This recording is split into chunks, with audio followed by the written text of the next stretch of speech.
Saya ingin menyapa semua orang yang bergabung kembali live streaming hari ini. Puluhan satelit Gereja Mawar Sharon mengikuti ibadah langsung dari Cempaka. Tak terkecuali juga di tempat ini seperti lautan manusia.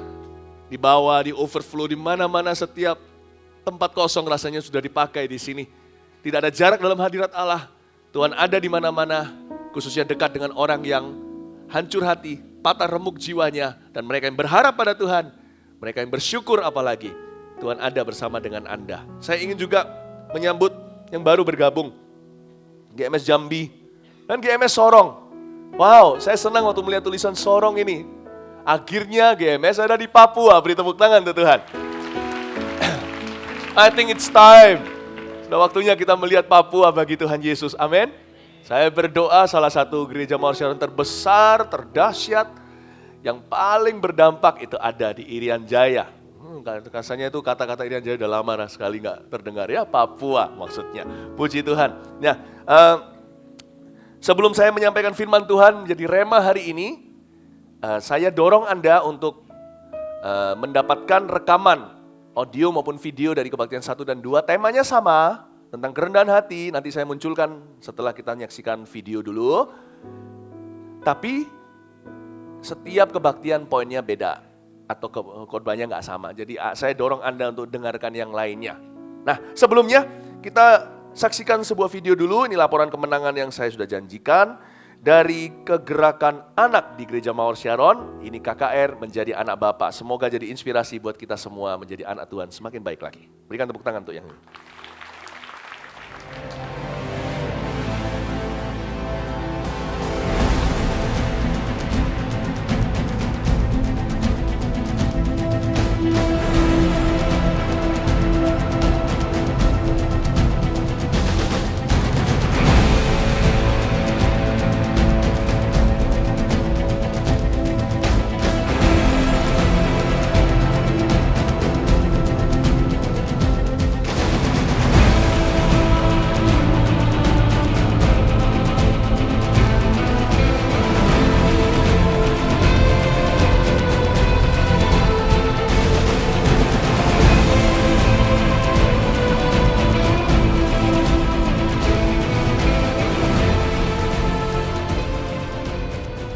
Adalah momennya kalian. Kalian yang memimpin malam hari ini. Ini adalah hadirat Bapa. Sebentar lagi ketika kita nyanyi lagu ini, peluk papa mamamu. Kalau orang tua tidak ada bersama dengan kalian hari ini, gak apa-apa. Kalian bisa dari jauh berkata, papa mama I love you. Papa mama aku minta maaf. Bisa lakukan nanti di rumah waktu pulang. Kalau kalian gak punya orang tua lagi, ada yang yatim piatu di sini, maka kalian juga bisa lakukan pada orang tua yang menjagamu, om, tante, atau siapa. Amin, amin anak-anak. Kau mengasihiku lebih dari yang kuduga, bahkan di saat ku tiada menyadarinya, kau sentuh dengan kasih yang sempurna. Kau menyayangiku lebih dari yang kurasa.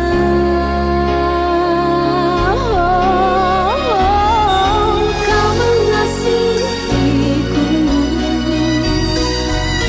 lebih dari yang kuduga, bahkan di saat ku tiada menyadarinya, kau sentuh hatiku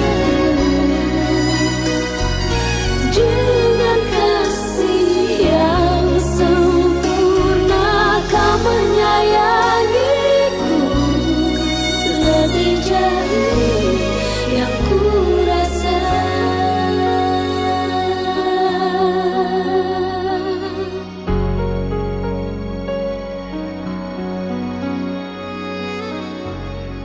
Amin, haleluya. Ini adalah ibadah tutup tahun kita, jadi pesan rema untuk tahun depan diberikan di hari Minggu ini. Saya mengucap syukur setiap jemaat datang dengan hati yang mau diajar. Mari kita siapkan diri untuk mendengar firman. Firman hari ini tentang kerendahan hati. Itu rema yang saya terima ketika berdoa bagi Anda, bagi kita semua, memasuki tahun yang baru. Tuhan mintanya cuma satu, rendah hati saja udah cukup. Istilahnya gini, orang kalau hidup itu harus merendahkan diri di depan Sang Pencipta.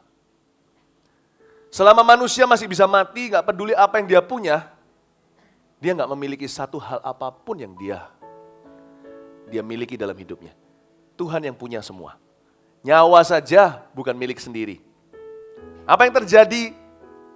Kecelakaan contohnya. Atau sesuatu yang naas terjadi. Itu bisa saja yang terjadinya, bisa saja kita loh. Gak boleh ada orang yang merasa dirinya itu istimewa. Karena rendah hati berarti kita semuanya sama. Kadang-kadang kalau saya melihat ada sesuatu terjadi, si ini sakit, si itu sakit, saya gak berpikiran buruk. Tapi kadang-kadang saya berpikir, it could have been me. Bisa saja itu aku.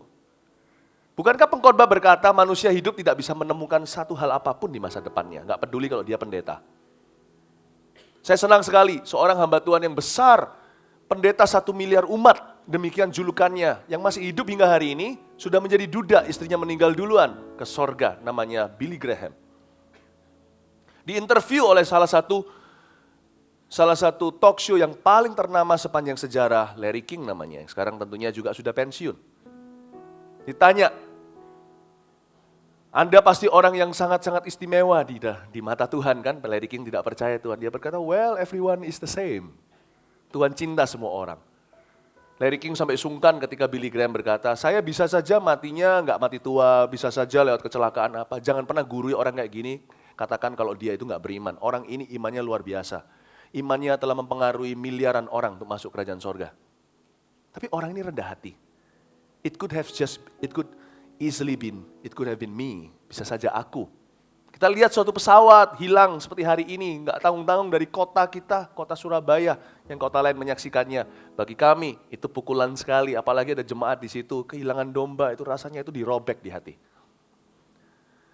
Dan bisa saja itu Anda loh, bisa saja itu kita, bisa saja itu saya dan keluarga saya.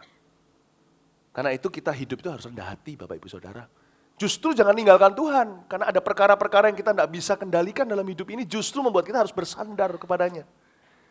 Ketika di hidup ini masa depan contohnya nggak ada suatu pegangan, Tuhanlah yang paling bisa dipegang. Justru jangan kecewa sama Tuhan. Manusia hidup harus mengerti, mawas diri, tahu bahwa dia hanyalah sebuah asap yang berlalu.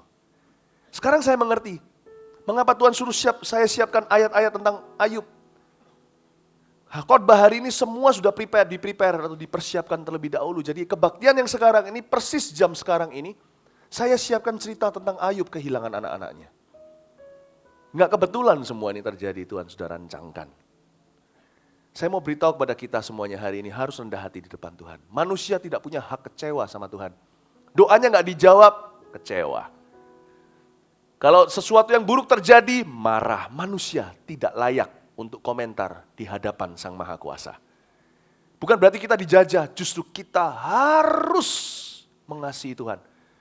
Harus dekat sama Tuhan, hidup itu gak menentu soalnya. Rendah hati itu sederhana. To live knowing that God is God and you are not. Rendah hati adalah mengetahui, hidup menyadari bahwa Tuhan tetap adalah Tuhan di atas sana dan kita bukanlah Tuhan di bawah sini.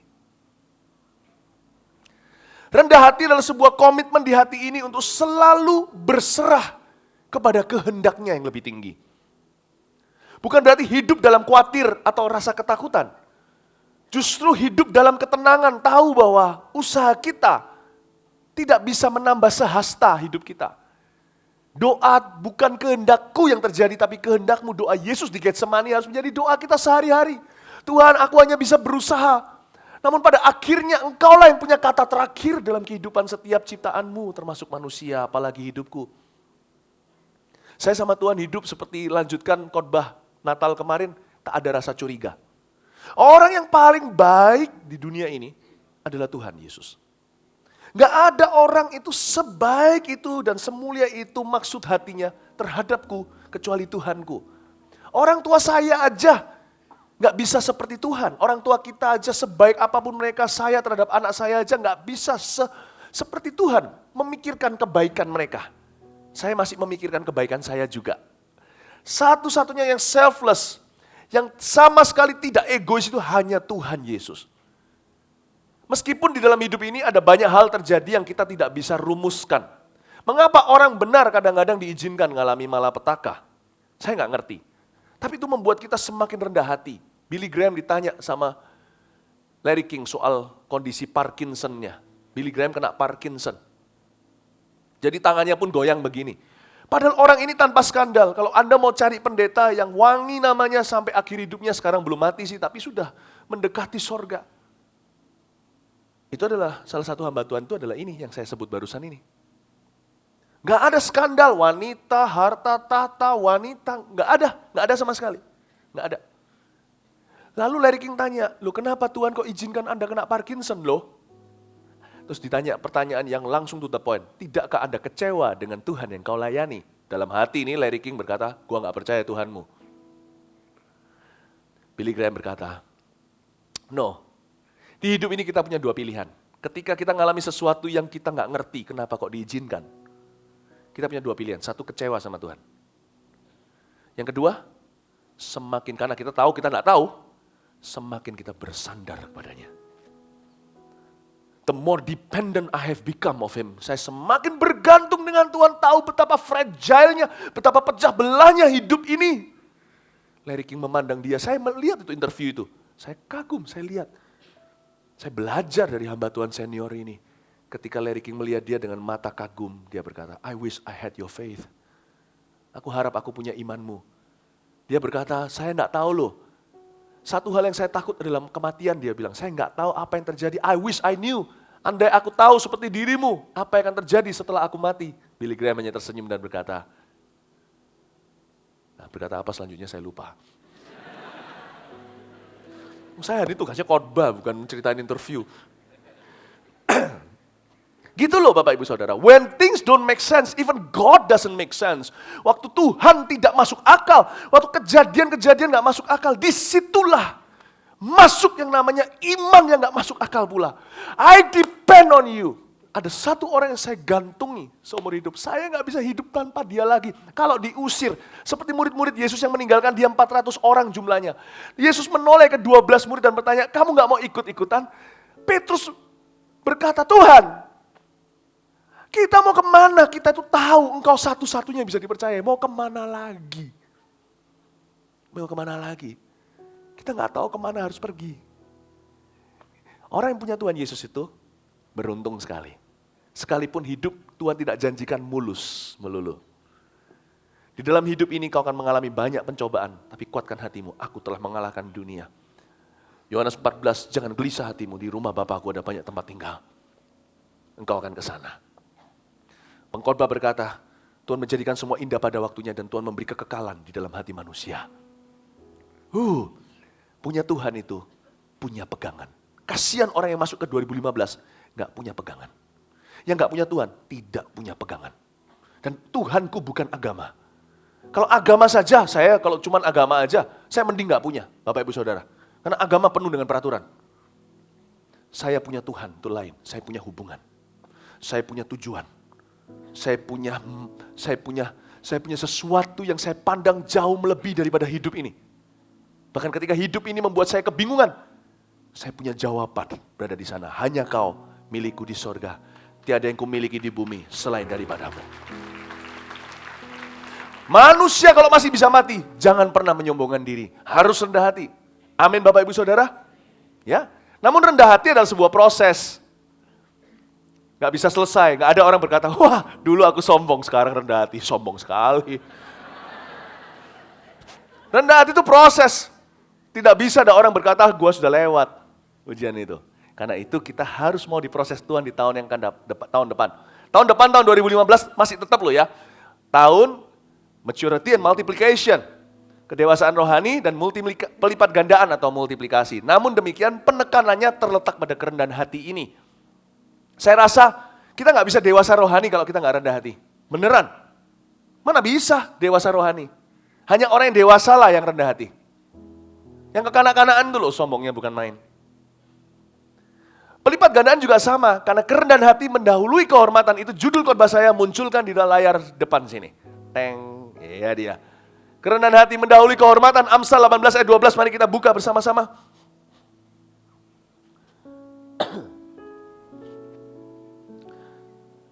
Amsal 18 ayat 12 kita baca bersama-sama dalam hitungan ketiga. 1, 2, 3. Tinggi hati mendahului kehancuran, tetapi kerendahan hati mendahului kehormatan. Ini luar biasa. Lihat ini. Kerendahan hati itu mendahului kehormatan. Dengan kata lain, kerendahan hati itu membuka tingkap-tingkap langit. Kerendahan hati pula lah yang akan mendatangkan promosi dan perkenanan Allah. Di 2 kebaktian sebelumnya saya sempat jelaskan lebih panjang lebar.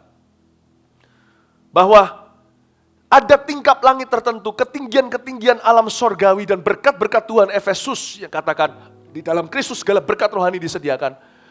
Ada berkat tertentu yang tidak bisa didapat, ketinggian tertentu atau altitude di dalam perkara-perkara Tuhan, dalam kehidupan seseorang yang tidak bisa dicapai di ketinggian itu, hanya melalui doa dan baca Alkitab.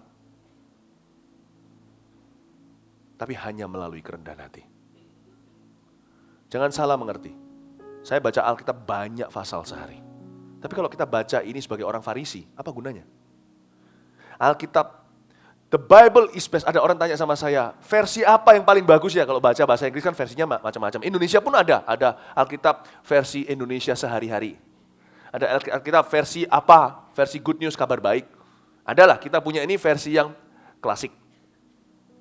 Versi apa ya Alkitab yang paling bagus, lebih mendekati kepada bahasa aslinya? Versi rendah hati. Baca Alkitab dengan rendah hati, Anda akan dapat banyak rema dari Roh Kudus. Baca dengan sombong hati, Tuhan akan main petak umpet dan Anda tidak akan pernah menemukan Dia. Ada ketinggian tertentu di tahun 2015, promosi dari Tuhan nggak terjadi hanya karena Anda doa. Yang terjadi hanya kalau Anda rendah hati di depan Tuhan. Tahukah rendah hati membuat mesbah doa keluar dari kloset kita? Rendah hati bisa terjadi di restoran. Ketika seorang pelayan tidak mengeluarkan makanan dengan cepat, apakah kita merasa berhak membentak dia hanya karena kita punya uang? Jangan lupa orang itu juga kerja di sana, dia juga keluarga seseorang. Rendah hati itu membawa mesbah keluar. Sedangkan di gereja kita nggak bisa melakukan semena-mena. Rendah hati membuat kita di mana-mana seperti di gereja. Rendah hati itu membuat orang itu walking humbly with the Lord. Saya suka sekali, perjanjian lama ada kata-kata seperti di Mika, apa yang Tuhan tuntut dari kita saudara? Just to do justly, to love mercy, and to walk humbly with our God. Hanya untuk mencintai keadilan. To do justly, melakukan keadilan. Untuk mencintai belas kasihan. Tuhan kan bilang sama orang Farisi itu, coba cari tahu, gua maunya apa? Bukankah ini yang aku mau? Supaya engkau melakukan keadilan, mencintai belas kasihan, dan berjalan dengan rendah hati di hadapan Tuhan. Bapak Ibu Saudara, tahun depan, Roh Kudus beritahu saya ketika saya berdoa untuk Anda, bahwa tahun depan peninggian itu datang. Dan ada berkat-berkat yang di RSVP atau reservasi hanya untuk orang-orang yang mau merendahkan hati di depan Tuhan dan sesamanya manusia. Karena itu, saya ajak Anda untuk melihat ke poin ketiga. Poin pertama dulu nggak apa-apa, saya nanti penjelasannya Anda dengar sendiri audio atau videonya. Tetapi poin pertama di kebaktian 1 saya beri definisi rendah hati itu. Rendah hati itu senang. Anda mau catat nggak apa-apa, nggak usah dimunculkan. Munculkan di sini cuman yang poin ketiga karena ini kebaktian yang ketiga di Cempaka Surabaya. Yang pertama tadi adalah rendah hati itu senang Tuhan yang dapat kemuliaan. Kalau Anda mau tahu rendah hati apa, ini definisinya. Rendah hati itu senang kalau Tuhan yang dapat kemuliaan. Ya. Yang kedua, di kebaktian 2 saya sampaikan rendah hati itu tidak perlu membuktikan diri, apalagi membenarkan diri. Ya, kita masuk ke yang ketiga, kita akan bahas dari sini. Rendah hati itu, munculkan di depan layar sini. Rendah hati itu berusaha, namun tak akan kecewa. Maksudnya apa? Saya ajak kita melihat, dibuka saja di depan sini ya. multimedia, jadi kalau Anda nggak sempat untuk lihat ke Alkitabnya karena keterbatasan waktu, Anda bisa langsung lihat di depan sini. Yakobus pasal 4 ayat 13 sampai 17. Jadi sekarang, hai kamu yang berkata, hari ini atau besok kami berangkat ke kota Anu. Di sana kami akan tinggal setahun dan berdagang, bisnis serta mendapat uang, mendapat untung. Terus, sedang kamu tidak tahu apa yang akan terjadi besok. Apakah arti hidupmu? Hidupmu itu sama seperti uap yang sebentar saja kelihatan lalu lenyap. Ini saya siapkan ayat ini sebelum kejadian kita tahu hari ini loh. Ini sudah berapa hari lalu. Gak kebetulan. Saya rasa Tuhan mau memberi pesan kepada kita. Sebenarnya kamu harus berkata, harusnya begini ngomongnya. Jika Tuhan menghendakinya, kami akan hidup dan berbuat ini dan itu. Terus? Tetapi sekarang kamu memegahkan diri dalam congkakmu. Dan semua kemegahan yang demikian adalah salah, kata firman Allah. Next. Jadi, jika seorang tahu bagaimana ia harus berbuat baik, tapi ia tidak melakukannya, ia berdosa. Bapak, Ibu, Saudara, sebagai anak Tuhan kita harus berusaha. Aku mau pergi ke kota Anu. Aku mau studi di situ, atau mulai membuka bidang usaha, berdagang dan mendapatkan uang. Saya rasa semua itu halal saja, tidak mengapa. Tapi jangan lupa ditambahkan, jika Tuhan kehendaki. Ini bukan hanya sekedar lip service saja, tapi harus keyakinan hati kita. Manusia hidup harus tahu diri di hadapan Sang Maha Kuasa. Bahwa dia tidak berhak atas 5 menit ke depannya saja, dia nggak punya otoritas dan wewenang. Karena itu buatlah rencana. Saya nggak setuju kalau orang Kristen tidak membuat rencana. Berkata, terjadilah kehendak Tuhan, menurut saya itu bentuk ketidaktanggungjawaban. Tapi Alkitab berkata, manusia memikirkan jalannya. Kita harus pikirin loh jalan kita. Besok mau jalurnya apa? Mau fakultas apa? Mau sekolah apa kalau anak muda? Jangan lempar ke papa mama, apalagi ke Tuhan dan berkata, terjadilah kehendak Tuhan. Tapi kamu harus pilih dong, mau ekonomi atau manajemen? Atau seni? Nanti kalau tanya jodoh juga sama, bayangin pria yang tidak pernah menjatuhkan pilihan itu kan menjengkelkan. Loh gimana kita ini apa hubungannya? Perempuannya kan tunggu-tunggu, menanti-nanti. Kapan kamu tembak aku? Bayangin, banyak orang suka ditembak. Sang pria berkata, terserah Tuhan, tinggal saja pria begitu. Kau harus jatuhkan pilihan, tahu kriterianya apa. Yang mana di dalam kehendak Tuhan, mana yang baik, mana bukan. Saya nggak setuju kalau kita nggak punya perencanaan, nggak tahu apa yang kita mau. Tetapi jangan lupa, di dalam membuat perencanaan, ingatlah Tuhan yang menentukan langkah kita. Dalam membuat perencanaan, kasih ruang untuk Tuhan berkata tidak. Untuk kasih Tuhan, untuk Tuhan berkata belum. Atau apapun yang Tuhan katakan. Kasih ruang. Dalam kita membuat perencanaan, pastikan kita itu hati setiap hari mencari-cari. Jangan buat perencanaan sekarang untuk 1 tahun. Masak nasi pun nggak bisa begitu. Tiap hari perbarui, masuk ke hadirat Tuhan, tambah kepekaan. Tuhan tuntun aku, tuntun saya. Tuhan menentukan langkah seseorang. Dalam membuat perencanaan, kita harus tahu. Suatu hari loh, gini loh, saya itu sempat mikir, saya ini masih muda ya, tapi pikiran saya itu seperti orang, karena Tuhan di dalam diri saya. Jadi, pikiran saya nggak hanya alfa itu masih muda, omega juga. Saya pikiran yang tua. Maksudnya apa? You believe it or not? There will be a year. Akan ada 1 tahun bagi setiap kehidupan orang-orang yang dipakai Tuhan, yang bertanggung jawab, yang imannya aktif. Di mana semua rencananya tahun depan, semua akan batal. The year will come untuk kita masing-masing. Ketika kita buat rencana, saya ini buat agenda. Tahun ini super sibuk, bulan Desember ini saya belum pindah agenda 2014 ke 15. Biasanya bulan November sudah pindah.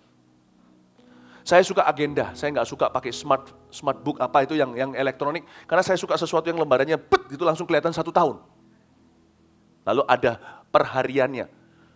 Agenda merupakan salah satu pilihan yang kita hati-hati untuk pilih, karena itu menentukan cara kita atur waktu.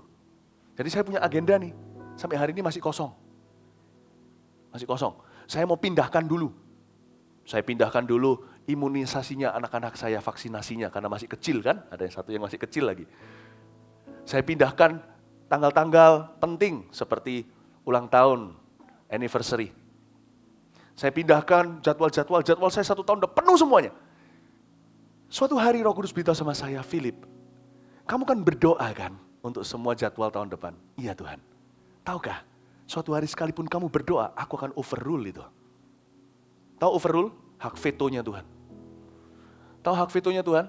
Ketika suster sudah teriak angka Anda masuk di dalam ruang dokter, Anda juga harus masuk, kalau enggak itu dilewati banyak orang. Bapak Ibu Saudara, akan ada satu waktu Roh Kudus beritahu sama saya, suatu hari kamu akan rencanakan 2000 sekian. Semuanya beber. Kalau saya merencanakan, kami merencanakan itu satu tahun ke depan. Jadi jadwal saya sampai sekarang bulan Desember, saya sudah tahu. Tahun depan maksudnya. Suatu hari, sekalipun kau beber dengan rapi, ada suatu Januari, Februari, Maret, April, Mei, Juni, Juli, Agustus, September, Oktober, November, atau sebelum Desember, atau Desember sendiri, kamu akan mati. Dan semua rencanamu itu batal, pembicaranya tidak muncul. What a scary thought, isn't it? Cara pikiran yang mengerikan bukan? No, cara pikiran yang mulia. My life is not in my hands. My agenda is in my hand. Agenda saya di dalam hidup saya, di dalam tangan saya. Masa depanku tidak di tanganku. Karena itu setiap kali saya buat agenda itu, saya tutup. Tanggal 31, 30, 31, 30 ini kami rencana untuk naik ke Bukit Doa. Saya mau doa dengan keluarga, naik ke Bukit Doa. Kami berlutut, bahwa agenda itu berkata, let your will be done. Dan berjalan hari per hari, siap untuk bertemu Tuhan. Bapak Ibu Saudara, suatu hari akan ada satu waktu, semua yang kau rencanakan 1 tahun, liburan, tiket akan mubazir. Karena engkau akan mati. Karena itu berkatalah, jikalau Tuhan kehendaki, aku akan pergi ke kota Anu. Dan aku akan pergi berdagang di situ. Studi di sana, mendapatkan untung dan uang. Tapi, jikalau Tuhan kehendaki. Amin Bapak Ibu Saudara. Itu membuat rencana dengan kepala menengadah dan berserah kepada Allah. Itulah sikap hati orang percaya. Karena itu orang hidup tidak boleh mengandalkan apa yang dia punya. Karena itu yang pertama harus dibangun setiap tahun adalah hubungan dengan Tuhan. Itulah sebabnya Yakobus berkata begitu. Karena manusia tidak berhak atas masa depannya. Rendah hati itu boleh berusaha. Tulis agenda. Buat rencana. Namun tak boleh kecewa. Karena kita tetap harus tahu yang daulat itu Tuhan, bukan kita. Saya kasih contoh sekarang, berusaha namun tak kecewa. Versi Ayub. Sekarang munculkan di depan sini aja Ayub pasal 1 ayat 1 sampai 5. Sebelum kita bacain, oh ya oke, sudah dapat semua? Oh ya tentunya sudah dapat, sudah di depan kok. Oke, bisa lihat di depan sini ya. Ada seorang laki-laki di tanah Uz bernama Ayub. Orang itu saleh dan jujur. Kurang apa nih? Ini Billy Graham saat itu. Ia takut akan Allah dan menjauhi kejahatan tanpa skandal apa-apa. Ia mendapat 7 anak laki-laki dan 3 anak perempuan. Luar biasa, belum ada zaman KB waktu itu. Ia memiliki 7.000 ekor kambing domba. 3.000 ekor unta. Kayaknya enggak luar biasa. 1 ekor kambing domba sapi itu kalau berapa juta rupiah kali sendiri. 500 pasang lembu. Berapa duit itu? 500 keledai betina. Dan budak-budak dalam jumlah yang sangat besar. Sehingga orang itu adalah yang terkaya dari semua orang di sebelah timur. Oke, next. Setiap kali, ini dia, ini usahanya dia. Jangan lupa, ini usahanya dia. Setiap kali apabila berhari-hari pesta telah berlalu, Ayub memanggil mereka dan menguduskan mereka, anak-anaknya. Keesokan harinya, pagi-pagi, bangunlah Ayub, lalu mempersembahkan korban bakaran sebanyak jumlah mereka sekalian. Sebab pikirnya, mungkin anak-anakku sudah berbuat dosa dan telah mengutuki Allah di dalam hati. Demikianlah dilakukan Ayub senantiasa. Bapak Ibu Saudara, Ayub adalah seorang ayah yang baik. Dia lakukan tugasnya, matikan ini. Dia lakukan tugasnya, dia memainkan, menggenapi perannya. Let's not take chances in life. Jangan pernah kita bersandar dengan nasib dalam hidup ini. Jangan pernah kita itu mengambil take chances itu gimana? Jangan gambling di hidup ini. Apa yang bisa Anda siapkan? Siapkan. Anda punya anak, investasi untuk masa depan. Uang kecil pun tabung. Siapa tahu nanti bisa down payment untuk tanah. Bisa beli satu flat atau ruko kecil saja. Nggak tahu, manusia hidup harus belajar mempersiapkan masa depan. Ayub, andai kata semua kejadian malapetaka yang menimpanya itu diulang lagi, dia tetap akan melaksanakan ayat 1-5 ini. Saya yakin, sekalipun saya tahu bahwa suatu hari agenda saya tidak akan berlaku, saya tetap setiap November, Desember akan pindah agenda baru. Sebab hidup yang ditanggung jawab saya, itu tanggung jawabku. Sisanya di tangan Tuhan, itu Tuhan yang tahu. Ayub kalau diulang lagi, dia akan ulang kembali apa yang dia lakukan. Tiap pagi, dia doain anak-anaknya. Dia berharap yang terbaik. Dia klaim firman Tuhan. Dia persiapkan mereka untuk masa depan. Dia tata rumah tangganya. Dan dia juga kelola bisnisnya. Dia lakukan seolah-olah dia bisa hidup selama-lamanya. Dia boleh berusaha. Orang percaya harus berusaha karena iman tanpa perbuatan adalah mati. Seperti yang saya katakan tadi. Sekalipun saya tahu suatu hari, suatu tahun saya nggak akan ada. Anda juga. Kita tetap perlu rencanakan tahun depan. Tetap selalu harus. Semua harus ditata.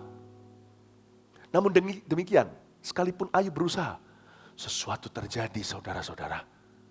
Nah ini yang kita nggak bisa mengerti. When things don't make sense. Kita lihat sekarang di ayatnya Ayub 1 ayat 18-22 munculkan di depan sini. Saya jelaskan. Dia berusaha. Namun apa yang terjadi? Sementara orang itu berbicara, masih ngomong nih, datanglah orang lain dan berkata, anak-anak Tuhan yang lelaki dan yang perempuan sedang makan-makan dan minum anggur di rumah saudara mereka yang sulung. Mampir ke rumah kokoh. Maka tiba-tiba angin ribut bertiup dari seberang padang gurun. Siapa ngerti tsunami terjadi? Rumah itu dilandanya pada 4 penjurunya dan roboh menimpa orang-orang muda itu. Alias mati semua sehingga mereka mati. Hanya aku sendiri yang luput kok malah pegawainya. Sehingga dapat memberitahukan hal itu kepada Tuhan. Salah siapa itu? Gak ada salah siapa-siapa, Ayub sudah lakukan bagiannya. Maka berdirilah Ayub, lalu mengoyak jubahnya dan mencukur kepalanya. Kemudian saya kira marahlah dia, tidak, sujudlah ia dan menyembah. Oh, saya doa malapetaka gini jangan datanglah ke hidup kita ya. Yang saya katakan kemarin waktu di Natalan, kalau dicobai jangan katakan pencobaan dari Tuhan. Tapi salah satu fakta hidup di dunia yang tidak sempurna, tetanggaan dengan Lucifer segala, adalah banyak hal tidak menentu. Karena itu manusia hidup, jangan mengejar yang fana. Saya tidak pernah berpikiran negatif. Saya hidup tiap hari bukan untuk mati. Jangan salah mengerti.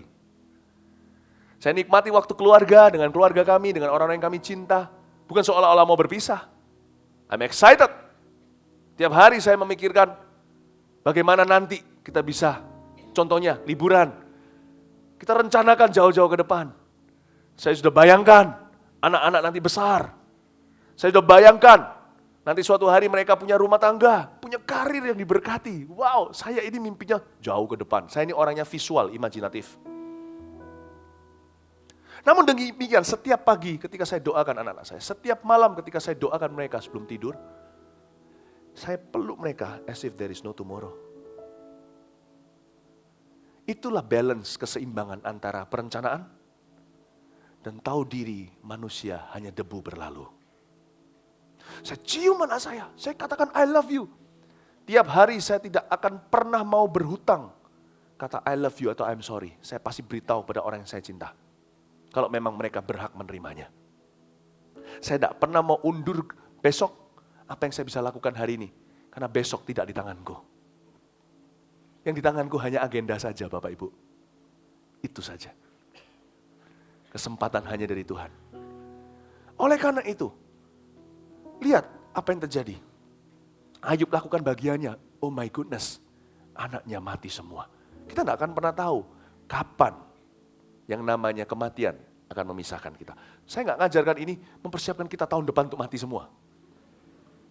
Bukan loh, tapi justru bukannya sebaliknya, untuk kita semakin hidup. Hidup yang nggak hidup itu kayak apa? 10 orang dalam keluarga makan bersama, 9 lihat ke bawah, bukan berdoa.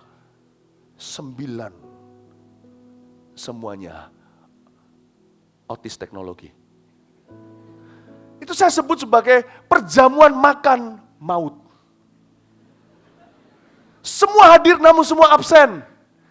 Itu namanya hidup bersebelahan tapi tak pernah berdekatan. Bapak Ibu Saudara, bukannya apa yang saya sampaikan ini justru membuat hidup semakin hidup. Membuat kita menghargai langsung yang di sebelah kita. Amin. Jadi karena itu saya tidak mempersiapkan khotbah ini untuk membuat kita jadi justru berpikiran negatif. Tapi justru membuat merah semakin merah di sekeliling kita. Ungu semakin ungu, putih semakin kinclong dan bersinar. Membuat kita semakin menghargai kehidupan yang sekarang yang Tuhan berikan. Bukan untuk difoyakan, tapi untuk diinvestasikan. Yang perlu dicintai, dikasih segenap hati. Yang perlu diselesaikan, jangan tunda sampai hari esok. Ada banyak orang yang suka procrastinate.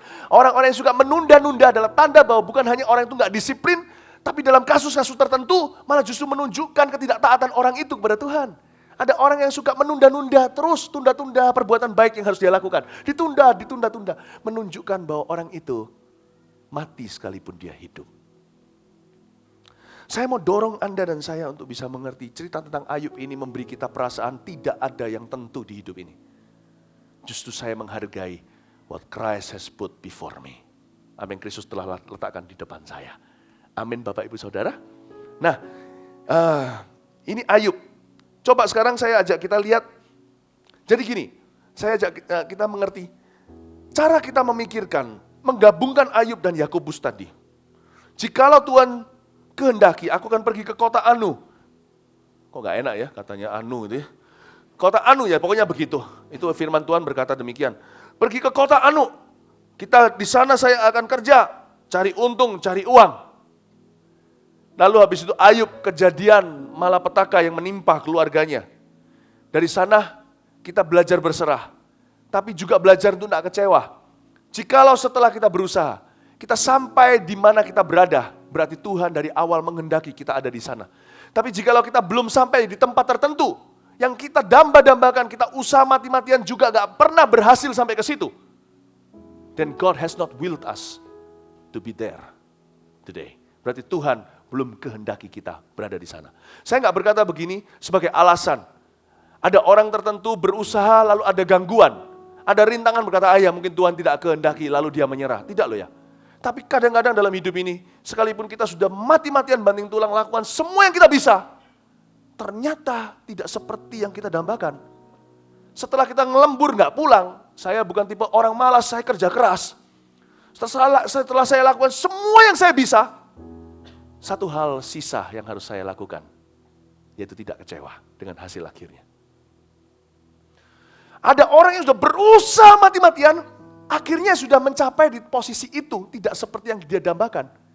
Belajarlah bersyukur dulu dan berkata, berarti Tuhan belum kehendaki saya jadi segede itu. Lain cerita kalau orang malas berusaha, orang beralasan selalu melulu. Orang seperti itu justru perlu dipush untuk lebih sungguh-sungguh. Tapi kalau kita sudah sungguh-sungguh, ternyata kita belum berada di dalam kejayaan yang kita dambakan. Belajar jangan mengeluh. Katakan berarti Tuhan belum kehendaki aku di level itu. Amin Bapak Ibu Saudara. Amin. Kadang-kadang kita maunya begini. Kita ngotot sekali. Saya belajar untuk berserah dengan kehendak Allah. Saya belajar mengerti doa Yesus. Not my will but your will be done. Bukan kehendakmu. Bukan kehendakku tapi kehendakmu yang terjadi di dalam hidupku. Belajarlah untuk mengerti berkat orang sendiri-sendiri. Banyak orang hari ini drop out imannya terhadap Tuhan karena kecewa sama Tuhan padahal dia gak berhak. Dia kecewa kok dia tidak mendapatkan yang dia inginkan padahal dia sudah berusaha. Kadang-kadang antidot atau obat yang paling manjur untuk orang-orang begitu adalah doa Yesus di Getsemani. Belajar bisa terima dulu. Bukan kehendakku yang jadi, tapi kehendakmu ya Bapa. Berserah pada kehendak Allah itu susahnya bukan main. Tapi kadang-kadang itulah satu-satunya jalan. Saya ajak kita lihat seseorang yang gak terima. Ya, yaitu dengan munculkan di depan sini aja Yunus pasal 4 ayat 1. Ini kontras dengan Ayub. Ini Ayub luar biasa. Tadi sudah selesai belum dibaca ya, sampai ayat 22? Belum ya? Oh belum. Kalau gitu Ayub dulu. Nanti Ayub marah. Ayubnya selesaikan dulu. Ayat berapa tadi yang belum selesai? Katanya, nah ini dia. Ini orang yang bisa berserah itu loh. Ini orang yang apa ya? Yang nerima. Ini orang yang legawa. Sekalipun tanda kutip kalah, dia legowo atau legawa. Ini orang gini gentleman. Sekalipun sakit buat dia. Dengan telanjang aku keluar dari kandungan ibuku. Dengan telanjang juga aku akan kembali ke dalamnya. Tuhan yang memberi, Tuhan yang mengambil. Terjadilah kehendaknya. Wow, itulah true freedom. Saudara, terpujilah nama Tuhan. Real freedom. Kemerdekaan sejati di hidup ini. Bukanlah kita memperoleh ini dan itu. Gak ada yang namanya financial freedom. Karena orang hanya bisa free. Kalau dia bisa berkata kepada kehendaknya sendiri. Cukup kehendak Allah yang jadi. True freedom, kemerdekaan yang sejati adalah bisa mengatakan ini. Tuhan memberi, Tuhan mengambil, saya sudah berusaha, terjadilah kehendaknya. Orang yang bisa ngomong itu dengan legawa, orang itu ngerti kemerdekaan Kristen yang sesungguhnya. Tuhan memberi, Tuhan mengambil, gua sudah berusaha, terjadilah kehendak Allah, aku terima. Orang yang kayak begini bisa move on, bisa lanjut hidup dari trauma apapun. Dia bisa melanjutkan kehidupannya masih dalam kemenangan. Amin Bapak Ibu Saudara. Ayub sudah selesai, ayat 22 belum selesai. Dalam kesemuanya itu, Ayub tidak berbuat dosa dan tidak menuduh Allah berbuat yang kurang patut. Mari sekarang kita lihat seseorang yang sebaliknya menuduh Tuhan melakukan yang kurang pantas, yaitu Yunus. Yunus 4 ayat 1, ya. Sudah dapat semua ya? Ini Yunus 4 ayat 1. Tetapi hal itu sangat mengesalkan hati Yunus, lalu marahlah ia. Pembukaan yang tidak enak sekali. Belum apa-apa udah marah sama Allah. Dan berdoalah ia kepada Tuhan. Kelihatannya doa, tapi dalam doanya dia tidak dalam doanya dia tidak menerima kehendak Allah. Katanya, ya Tuhan, bukanlah telah kukatakan itu ketika aku masih di negeriku. Itulah sebabnya maka aku dulu melarikan diri ke Tarsis. Sebab aku tahu bahwa engkaulah Allah yang pengasih dan penyayang, yang panjang sabar dan berlimpah kasih setia. Siapa bilang tahu Tuhan siapa otomatis membuat kita merdeka? Enggak. Kalau bisa legawa terima kehendaknya, veto, overrule di atas segalanya, itulah kemerdekaan itu. Orang ini ngerti berdoa. Dia bisa dengar suara Allah, tapi pada saat bersamaan dia berbantah dengan Sang Pencipta. Bapak Ibu Saudara, Yunus bukanlah sebuah teladan yang kita perlu teladani. Dia sebuah peringatan. Sebab aku tahu bahwa engkaulah Allah yang pengasih dan penyayang. Aku tahu siapa dirimu yang panjang sabar dan berlimpah kasih setia, serta yang menyesal karena malapetaka yang hendak didatangkannya. Ayat 3. Jadi sekarang ya Tuhan, cabutlah kiranya nyawaku. Doa apa-apaan itu? Berapa banyak di sini yang berkata, aku gak mau hidup. Tuhan cabut aja nyawaku. Aduh saudara-saudara, itu yang saya sebut indecent proposal. Itu proposal yang gak benar. Bapak Ibu, cabutlah kiranya nyawaku karena lebih baik aku mati daripada hidup. Ini doa sangat-sangat fasik. Sangat fasik. Tapi firman Tuhan ngomongnya cool saja. Layakkah engkau marah? Tuhan gak gubris dia punya permintaan. Lu berhak gak marah gitu itu? Ini luar biasa loh. Kalau Ayub itu orangnya nerima. Dia berusaha. Yunus, dia pakai usaha dan energinya untuk melawan Allah. Kita lihat berikutnya. Orang ini suka gak terima. Ini tipe orang yang gak gampang diatur. Yunus telah keluar meninggalkan kota itu dan tinggal di sebelah timurnya. Ia mendirikan di situ sebuah pondok dan ia duduk di bawah naungannya menantikan apa yang akan terjadi atas kota itu. Terus, lalu atas penentuan Tuhan Allah, tumbuhlah sebatang pohon jarak melampaui kepala Yunus untuk menaunginya, agar ia terhibur daripada kekesalan hatinya. Yunus sangat bersuka cita karena pohon jarak itu. Ini lucu cerita Yunus ini. Ya, dia lagi kesel sama Tuhan, tapi dia senang dengan berkatnya. Thank you Tuhan untuk pohon ini, tapi gua masih kesel sama lu. Masih ngambek sama Tuhan. Tapi thank you lo ya buat ini. Sering-sering ya.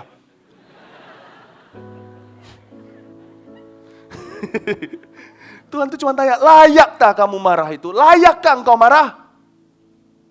Tugasmu hai manusia hanya berusaha. Kasih aku dong.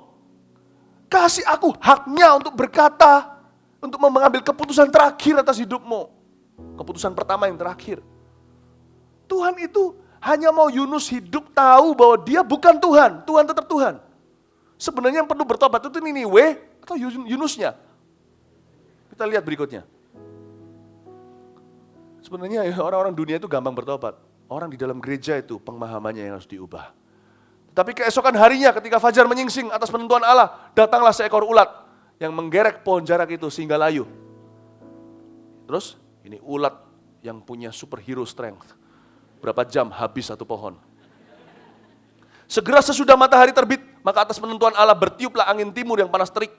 Sehingga sinar matahari menyakiti kepala Yunus. Lalu rebahlah ia lesu dan berharap supaya mati. Katanya lesu, kok masih bisa ngomong begitu? Lebih baiklah aku mati daripada hidup. Loh, ngamuk lagi. Tapi kalau kita ketawa gini ya, halo ini kita loh. Ayo siapa yang doanya gini kadang-kadang? Tuhan, ini aku mati saja. Daripada begini, aku mending mati saja. Mau bolos, minta restu. Bapak, ibu, saudara nggak punya hak mati. Kita nggak punya hak mati. Enak. Karena kalau mati kan lari dari tanggung jawab. Biarkan kita, Tuhan kadang-kadang justru orang yang mau mati nggak dimati-matiin. Karena dia mau lari. Saya loh, waktu bertobat 22 tahun yang lalu terima Tuhan itu pertama keluar dari mulut saya itu keinginan untuk bolos dan minta direstui oleh sang guru. Saya bilang, Tuhan biarkan aku mati saja. Tuhan berkata begini, yang dia katakan sih, tidak, hidup untuk aku. Yang dia tidak katakan tapi saya tangkap maksudnya, enak aja. Hidup untuk aku, saya maunya mati. Tapi tugas saya masih banyak, umur 18 tahun, banyak orang yang sudah saya sakiti. Tuhan suruh saya hidup 22 tahun ke depan, menjadi berkat buat orang. Ini loh kehendak Tuhan. Saya mau mati umur 18 tahun itu, setelah bertobat itu saya berkata, Tuhan cabut saja nyawaku. Tuhan bilang, enak saja. Engkau harus kupakai dulu. Bapak, ibu, saudara-saudara, jangan takut mati. Jangan berdoa seperti Yunus begini. Ini doa fasik. Justru firman yang saya sampaikan ini bukan persiapan untuk Anda meninggal dunia. Tapi untuk Anda hidup melakukan tugas Anda. Katakan amin. Kita lihat lanjutannya. Munculin lagi Yunus. Tapi berfirmanlah Allah kepada Yunus, layakkah engkau marah karena pohon jarak itu? Jawabnya, selayaknya lah aku marah sampai mati. Ayat 10. Lalu Allah berfirman, engkau sayang pada pohon jarak itu yang untuknya sedikit pun engkau tidak berusaha, tidak berjeripaya. Dan yang tidak engkau tumbuhkan, yang tumbuh dalam satu malam dan binasa dalam satu malam pula. Terus, bagaimana tidak aku akan sayang kepada Niniwe, kota yang besar itu, yang berpenduduk lebih dari 120.000 orang, yang semuanya tak tahu membedakan tangan kanan dari tangan kiri, dengan ternaknya yang banyak. Disinilah akhir cerita kitab Yunus. Tidak ada hubungan antara Allah dengan Yunus lagi yang tercatat dan tertulis. Bapak, ibu, saudara, pelajaran apa kita pelajari dari Yunus dan Ayub ini? Kita boleh berusaha, hai manusia, pada akhirnya Allah punya kata terakhir. Terimalah itu. Allah punya kata terakhir. Dan sekalipun kata terakhir itu seolah-olah bunyinya Parkinson, Parkinson bagi seorang Billy Graham. Dia nggak berani menuduh Tuhan dan berkata Parkinson ini datang dari dia, pencobaan tidak datang dari Tuhan. Tapi dia tidak kecewa. Setelah seumur hidup melayani Tuhan, meninggalkan rumah, berkorban. Billy Graham kalau meninggalkan rumah itu, dia putar-putar dengan mobilnya selama 1 jam di sekeliling rumahnya.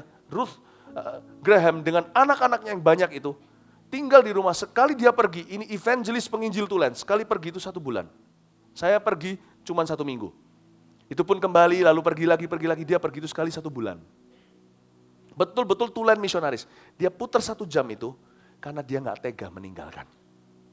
Dia nggak mau tunjukkan menangis di depan anak-anaknya. Dia berkorban untuk jiwa-jiwa. Seluruh keluarganya ikut berkorban bersama dengan dia. Anak-anaknya tidak lihat papanya waktu bertumbuh dewasa. Coba bayangkan. Jangan debat sama saya benar atau salah. Saya nggak mau masuk ke sana. Tapi yang pasti anak-anaknya jadi hari ini. Tapi saya beritahu satu hal. Dia berkorban kayak gitu untuk pekerjaan Tuhan. Ketika dia dapat Parkinson, harusnya kalau itu saya dan Anda, kita pasti sudah menghujat surga, apa-apaan ini. Inikah upahku melayanimu? Hai manusia, kau bisa melayani dia tanpa upah, sudah hak istimewamu. Kau bisa melayani dia dan dapat pecutan, itu sudah hoki setengah mati. Asal kau tidak masuk neraka, engkau adalah orang yang sudah beruntung, kamsyah, nggak bisa balas Tuhan kembali. Jangan minta apa-apa di hidup ini. 2015, jangan ada seorang jemaat gereja Mawar Sharon tuding ke surga dan berkata, kau tidak adil. Layakkah engkau menuding Tuhan begitu? Mau keadilan, masuklah ke neraka. Itu adil. Adilkah Yesus disesah seperti itu untuk Anda dan saya? Layani Tuhan itu tanpa pamrih. Saya nggak ngerti nih, ujung saya kalau Billy Graham gitu, sesepuh nih, saya besok gimana, saya nggak tahu. Yang pasti, boleh-boleh saja saya GR, saya akan diberkati. Tapi andai kata hari mujurku tidak tiba, hari malang yang tiba, Tuhan beriku seorang Philip Mantova, sebuah anugerah untuk berkata, Tuhan memberi, Tuhan mengambil, terpujilah nama Tuhan. Saya tidak akan mau menghujat nama. Mari kita semua bangkit berdiri. Terima kasih Yesus. Pada akhir cerita yang saya sampaikan hari ini tentang rendah hati adalah mengasihi Tuhan tanpa kondisi. Bisakah kita mencintai Tuhan tanpa syarat? Seperti Dia terlebih dahulu mencintai kita tanpa syarat pula. Bapak Ibu Saudara, kalau Anda memberi persembahan, sekalipun boleh-boleh saja mengharapkan Tuhan membuka tingkap langit. Tapi jikalau Tuhan belum membukanya, jangan kecewa ketika Anda memberi perpuluhan. Amin saudara-saudara. Ketika Anda melayani di dalam doa, pendoa contohnya, tapi tiba-tiba di kanan kiri Anda difitnah.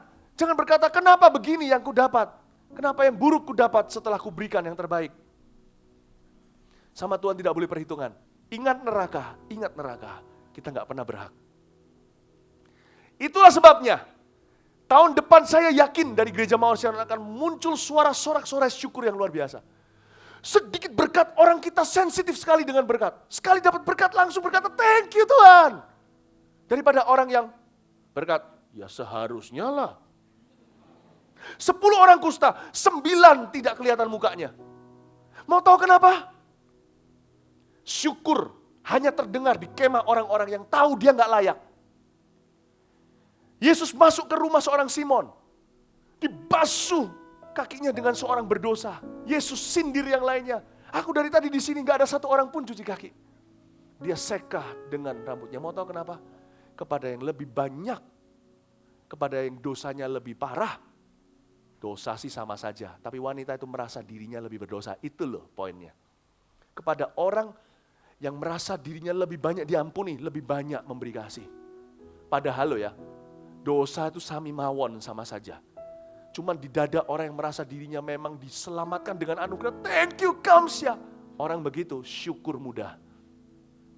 Di mana syukur mudah, penjara gampang terbuka pintunya. Saya sekarang ini tidak tambah syukur. Saya tidak nambah syukur Anda. Saya turunkan temperatur sombong di hati kita. Syukur akan otomatis keluar sendiri. Bisa paham apa yang saya sedang kerjakan sekarang? Bagaimana saya sedang membajak hati Anda sekarang dengan firman? Tahukah Anda sedang dimandiin sama Kristus? Yesus berkata, bukan perempuan ini lebih berdosa. Yudas lebih berdosa tuh. Simon, Petrus, menghujat anak Allah. Di pelataran imam besar itu apa nggak sama dosanya itu? Pelacur itu menjajakan diri. Yang ini menjual Yesus loh ya. Tapi perempuan itu lebih sadar mawas diri, dia tahu dia lebih kotor. Dia lebih dicintai, dia lebih diampuni, makanya dia berbuat kasih. Mau tahu 10 orang kusta itu, kenapa 9 gak kelihatan ekornya? Karena 9 itu orang Yahudi semua. Yang kembali itu bukan orang Israel. Dia berkata, aku ini anjing Sirofenisia mungkin. Aku ini hanya anjing, kau berikan remah-remah ke aku, terima kasih Yesus. Tuhan berkata, mana yang 9? Alkitab mencatat, yang 9 semua adalah anak Abraham. Dia berkata, gua disembuhkan. Ya haruslah ya. Itu servis. Berapa banyak orang masuk ke gereja dengan attitude seperti itu? Saya orang kaya, ya harus dilayani di gereja. Mana bisa Anda melayani dengan attitude seperti itu? Saya pintar nyanyi, ya otomatis semua jemaat akan ngefan sama saya. Suara saya loh. Jangan-jangan dari sini suaranya keras volume 10, yang diterima Tuhan hanya 1. 9 mubasir semua Tuhan berkata itu kesombongan, 1 aja. Saya sedang mengejar kualitas di tahun 2015. Saya sedang membajak hati kita semua termasuk hati saya. Kurangi temperatur kesombongan. Syukur akan bertambah. Di mana syukur pertama, siap-siap penjara akan terbuka dengan paksa.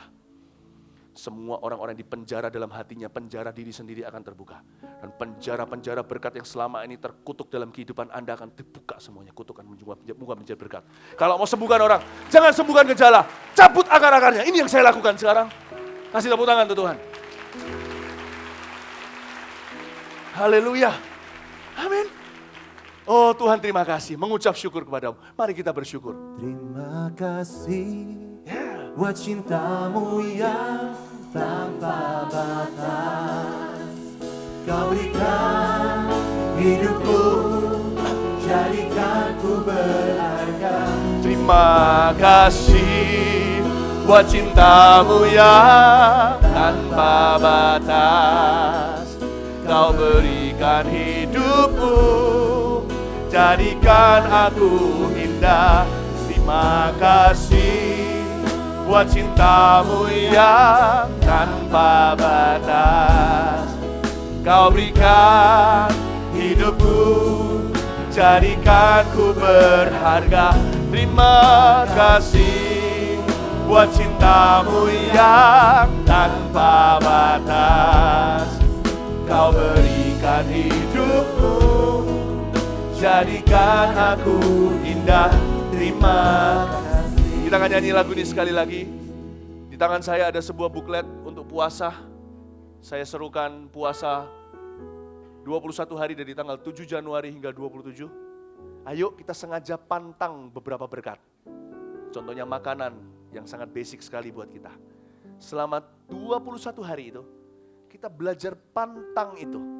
Nggak total makan sama sekali, maksudnya mungkin makan hanya 1 kali 2 kali sehari. Mungkin sore baru buka. Kita lakukan ini. Kalau kita diberkati kekayaan, kepandaian, hikmat, rumah tangga yang bahagia, atau apa saja. Belajar pantang sebentar dan berkata, Tuhan, selama 21 hari itu aku mau mengakui bahwa semua dari Engkau. Aku terima kasih nggak akan selesai-selesai sama Engkau Tuhan. Thank you ya. Thank you ya Tuhan.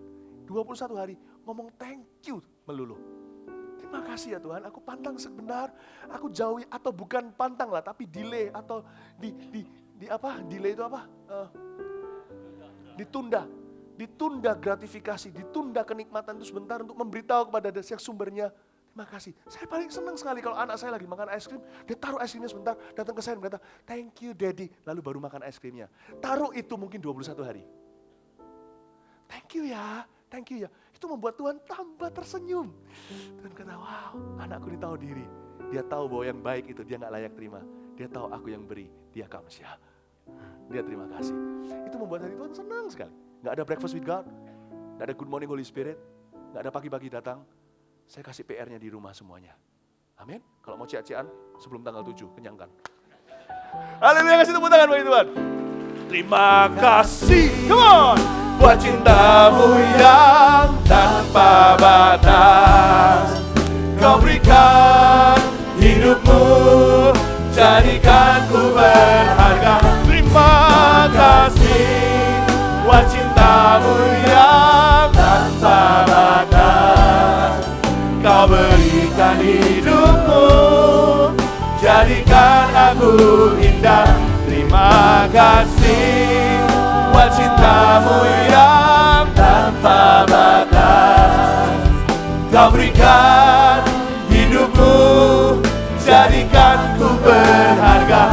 Terima kasih buat cintamu yang tanpa batas.